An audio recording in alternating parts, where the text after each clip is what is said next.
जय श्री श्याम दोस्तों, आज का टॉपिक है हलंत। किसी भी व्यंजन का उच्चारण बिना स्वरों की सहायता से नहीं किया जा सकता।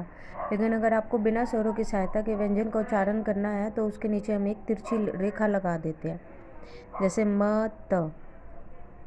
उस तिरछी रेखा को हलंत कहते हैं। अब बात है विसर्ग। इसका उच्चारण ह के समान होता है। इसका चिन्ह है ये दो बिंदु। हिंदी में इसका प्रयोग संस्कृत निष्ठ जो संस्कृत वाले वर्ड है उसके पीछे लगाया जाता है, जैसे प्राय, अथ, अनुस्वार। अंक को अनुस्वार कहते हैं। और जो हमारे 5 वर्ण हैं लास्ट के वर्गों के, वो हलंत के रूप में अनुस्वार की तरह प्रयोग होते हैं। और अनुस्वार की जगह, अनुस्वार मतलब मानक हिंदी में अनुस्वार कैसे लगता है, एक बिंदी के रूप में लगता है। जैसे क वर्ग, प, ड, क, ज। जो ड की जगह आप पंकज न लगा देते हो, उसका साउंड भी चेंज हो जाता है और ऊपर एक बिंदी लग जाती है। जैसे घ न टी, घंटी। क म प न, कंपन की जगह ऊपर बिंदी लग जाएगी तो कंपन हो जाएगा। लास्ट वाला वर्ड हमेशा चेंज होएगा। अनुनासिक। जब स्वरों का उच्चारण मुख और नाक दोनों से होता है तो वो अनुनासिक होता है। इसका साइन चिन्ह मतलब चंद्र बिंदु है। नकुता। अब हिंदी भाषा में कुछ शब्द, कुछ ध्वनियाँ अरबी फारसी से आई है, जैसे क, ख, ग, ज, फ। इन वर्णों के नीचे एक बाई और एक बिंदी लगी होती है जिसको नकुता कहते हैं। लेकिन अब दो ही हैं, ज और फ के नीचे। और नकुता युक्त और नकुता रहित वर्ण, इन दोनों के मीनिंग में चेंज हो जाता है। जैसे राज, राज। राज एक तो है बिना नकुता के राज्य, और अगर नकुता के साथ है तो रहस्य। अब आर के विभिन्न रूप। मूल रूप में आर शब्दों के प्रारंभ में, मध्य व अंत में आता है, जैसे रथ, गर्म और अगर।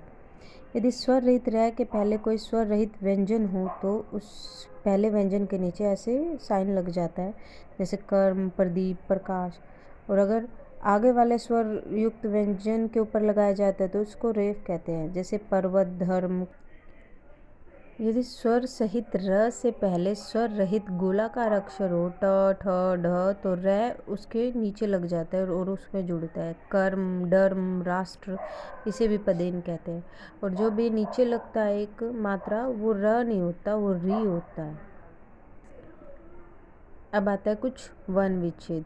वर्णों के सार्थक समूह को शब्द कहते हैं और शब्द स्वर और व्यंजन से बनते हैं। अब इनको अलग भी कर सकते हैं, जैसे क्षमा।